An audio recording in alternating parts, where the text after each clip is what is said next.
এই যেন সিনেমার চিত্রনাট্যকেও হার মানানো সত্য কাহিনী। রাখে হরি মারেকে। দীর্ঘ 15 বছর আগে নিখোঁজ পরিযায়ী শ্রমিককে খুঁজে পেল হতভাগা পরিবার। এ যেন স্বপ্ন সত্যি হলো। ঘটনা সম্পর্কে জানা গেছে, মালদার মানিকচক ব্লকের এনায়েতপুর মিরাগ্রাম এলাকার বাসিন্দা মীর মোস্তফা, বয়স 45। 2010 সালে সংসার চালানোর জন্য ভিন রাজ্যে উত্তরপ্রদেশের পরিযায়ী শ্রমিক হিসেবে টাওয়ারের কাজে গিয়েছিলেন। কাজ করে সঙ্গীদের সঙ্গে বাড়ি ফেরার সময় রেল স্টেশনের জল আনতে গেলে ট্রেন ছেড়ে দেয়। সেখান থেকেই নিখোঁজ মীর মোস্তফা। পরিবারের লোকজন সেই সময় মানিকচক থানায় নিখোঁজের অভিযোগ করেছিলেন, চেষ্টাও করেছেন খোঁজাখুঁজির, কিন্তু খুঁজে পাওয়া যায়নি মোস্তফাকে। আশা ছেড়ে দিয়েছিলেন। মোস্তফার স্ত্রী সীমা বিবি, বয়স 35, ও মা লোফা বেওয়া, বয়স 70। তারা বুকে পাথর বেঁধেছিলেন, হয়তো মোস্তফা আর নেই। দীর্ঘ 15 বছর পর ঘটল অবাক করা কাণ্ড।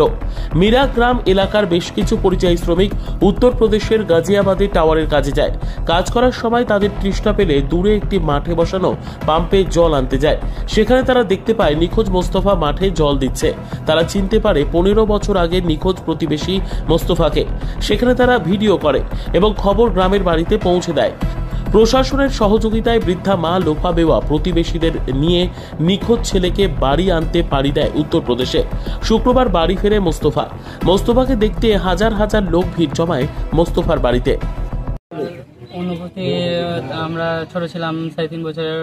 বাবা গিয়েছিল বিদেশে খাটতে, তো আবার খেয়াল ছিল। হ্যাঁ, খেয়াল ছিল। খেয়াল শুনেছো? হ্যাঁ, শুনেছি। কার মুখে শুনলে? মা, দাদি, দিদা আছে, সে শুনেছিল সবাই।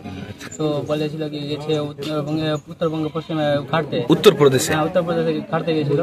তো আবার গিয়ে আবার আসছিল, তো ট্রেনের স্টেশনে গিয়ে থামলো গাড়িটা, ট্রেনটা। তো ও জল নিতে নেমেছিল, তো ট্রেনটা ছুটে গিয়েছিল। এমনি গ্রামের লোকগুলো বলেছিল যে নিয়ে গিয়েছিল তারা, এটাই বাস। মানে সবাই এসেছিল কিন্তু তোমার বাবা আসেনি? না। আচ্ছা, সবাই বলছিল কি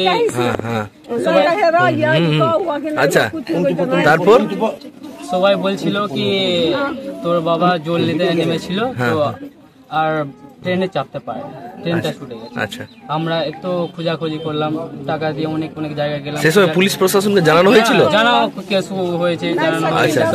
আচ্ছা আচ্ছা, সবকিছু হয়েছে। তারপরে আবার শেষমেশ কিভাবে পেলে, কিভাবে খোঁজ পেলে? আবার আমাদের গ্রামের লোক গেল খাটতে বিদেশে, তো দেখতে পেলো কি ভুট্টার জমিতে জল দিচ্ছিল। সেখানে গিয়ে আবার দেখলো কি আমাদের গ্রামের লোক আছে, গিয়ে জিজ্ঞেস করলো বাড়ি কোথায়, বাবার নাম কি, মায়ের নাম কি, সবকিছু বললো। তারপরে বললো কি হ্যাঁ এটাই, মানে চিনতে পারলো। মানে ওখানে কোনো নির্দিষ্ট ব্যক্তির বাড়িতে কাজ করতো, কারো বাড়িতে? হ্যাঁ, ওখানে ইউপি গাজিয়াবাদের প্রধান ছিল, সেখানে তার বাড়িতে কাজ করতো। ওরা পেয়েছিল ওখানে? হ্যাঁ, ওখানে পেয়েছিল। আচ্ছা, তোমার বাবার কি খেয়াল টেয়াল আছে সেই সময়? কি খেয়াল, মানে এখন খেয়াল টেয়াল আছে? হ্যাঁ, আছে। আচ্ছা, পরিবারকে চিনতে পারছে? ওর মাকে, তোমার মাকে চিনতে পারছে? মাকে চিনতে পারছে। আচ্ছা, এখন কি অবস্থায় আছে? ভালোই, ভালো। আগে থেকে ভালো। তোমরা গিয়ে নিয়ে আসলে? হ্যাঁ, আমরা গেলাম, সবাই, দিদা গেছিল, গ্রামের লোক গিয়েছিল। কে কে আছে পরিবারে তোমার? তোমার পরিবারে কে কে আছে? আমার মা আছে, দিদা আছে, ভাই আছে, আমি আছি। আচ্ছা, কি নাম বাবার? বাবার নাম মীর মোস্তফা। বয়স কত? বয়স হবে 40-45। আচ্ছা আচ্ছা, বলছি আজকে কে আসলো? হ্যাঁ, আজকে আমার বাবা আসলো। আচ্ছা।